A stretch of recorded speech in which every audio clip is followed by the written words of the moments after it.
If they don't like what you're watching, if they don't like what you're shopping, if they don't like how you're voting, your money will suddenly disappear because you have no control. So it's a total loss of freedom.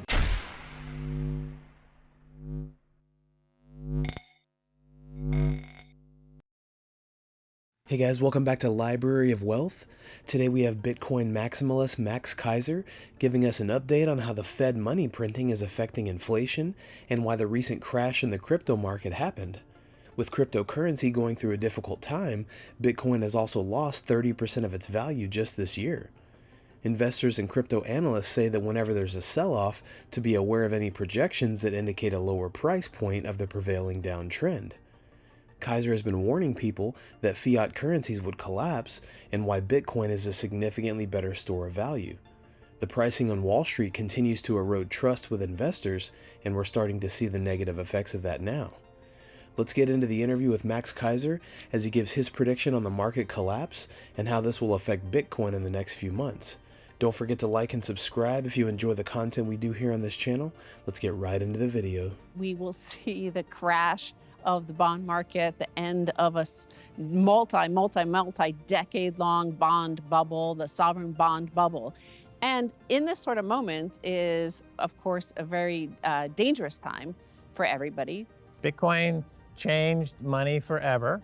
It disintermediated central banks. It disintermediated all payment systems. And their response is to double down on their surveillance technology and to double down on all the worst features of fiat money by making them even worse. And so this is the beginning of a fight. It's a fight between the old guard, the old regime of fiat money and CBDC versus Bitcoin, which is perfect money.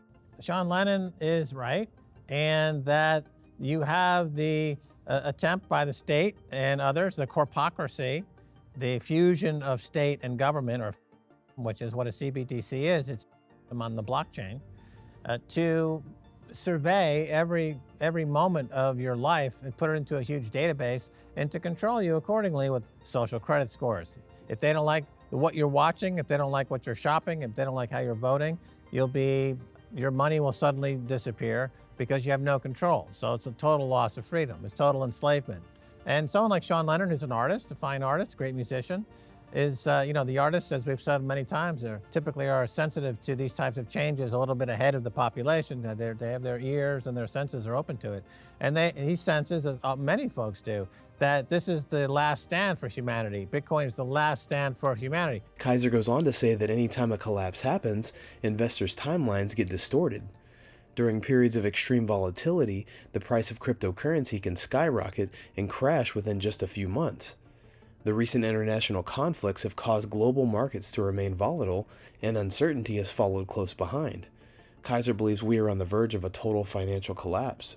When Italy just had their recent election, remember, the unelected officials of Europe were warning already before the vote, because all the polls showed that they would elect this first ever female prime minister in Italy. But the unelected officials did not like that woman, right? So they decided, they pre-warned the citizens, the voters of Italy, that if they voted for that woman, that they could be sanctioned, essentially. So this is the sort of mindset of these unelected officials in these institutions, whether it's the European institutions that run and govern those 27 nations, or it's the central banks, or the Bank of International Settlements, which runs all the central banks.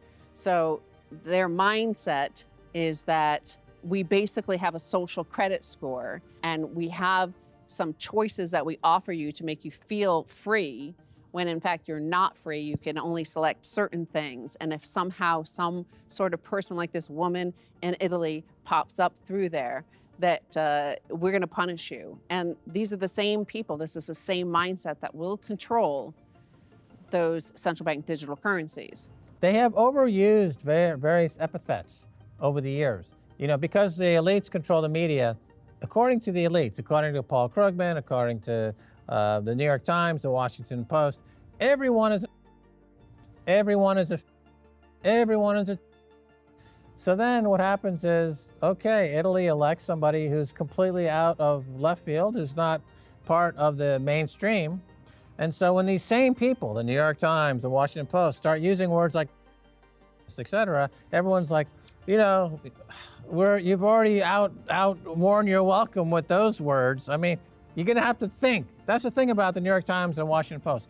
They're going to have to think for the first time in 50 years about what they're saying, because the population is not happy and they have the wherewithal to eliminate them. Well, they have Bitcoin. The people have Bitcoin, and that's what they're choosing, and that's why the battle is there. That's what Sean Lennon is pointing out. It's going to be CBDCs versus Bitcoin. That's the last stand they have, because with Bitcoin, you have individual sovereignty and you have freedom, and they can't take it from you. And you could go wherever you want, including to come here to El Salvador, where we welcome people who are free and free-minded. So, you know, Justin Amash, who was a former, politician in America, was recently warning too about these CBDCs. And he said a digital currency administered by a massive central government is one of the most dangerous developments in history. Finance must be decoupled from the state and decentralized. When the state can turn off your ability to transact with a switch, it controls your whole existence.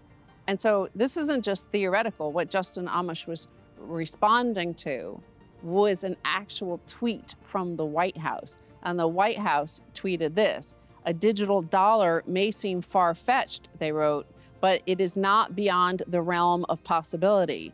Today, the Biden-Harris administration published policy objectives and a technical analysis for a potential U.S. central bank digital currency. Bitcoin is the nonviolent form of the guillotine.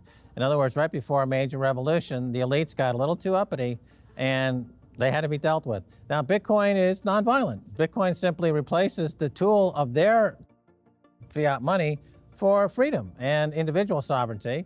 And so we can look forward to something similar historically. All the wheels of history tend to turn similarly every cycle, and that's what we have to look forward to now. So now we have Bitcoin. That's what I was going to say, is like, you remember Michael Saylor had mentioned that all your models are broken.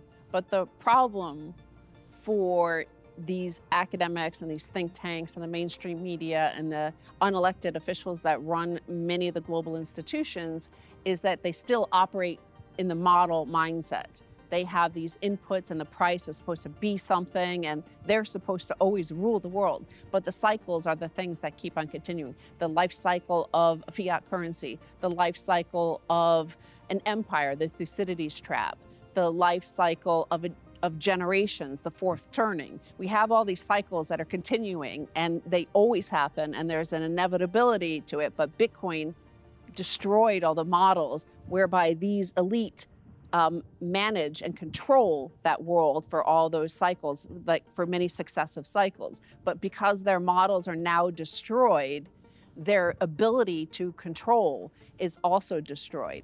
That's right. Bitcoin is driving them insane.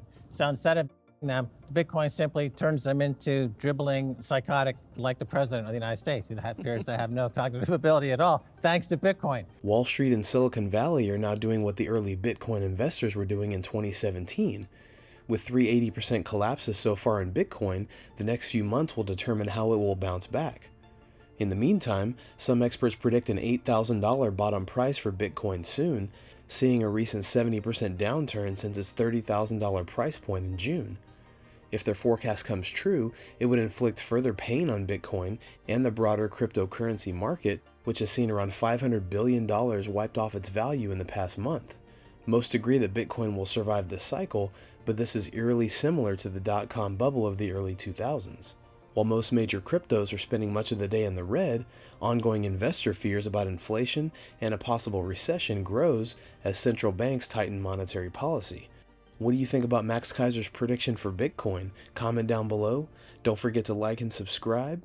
This is Library of Wealth. We'll see you in the next video.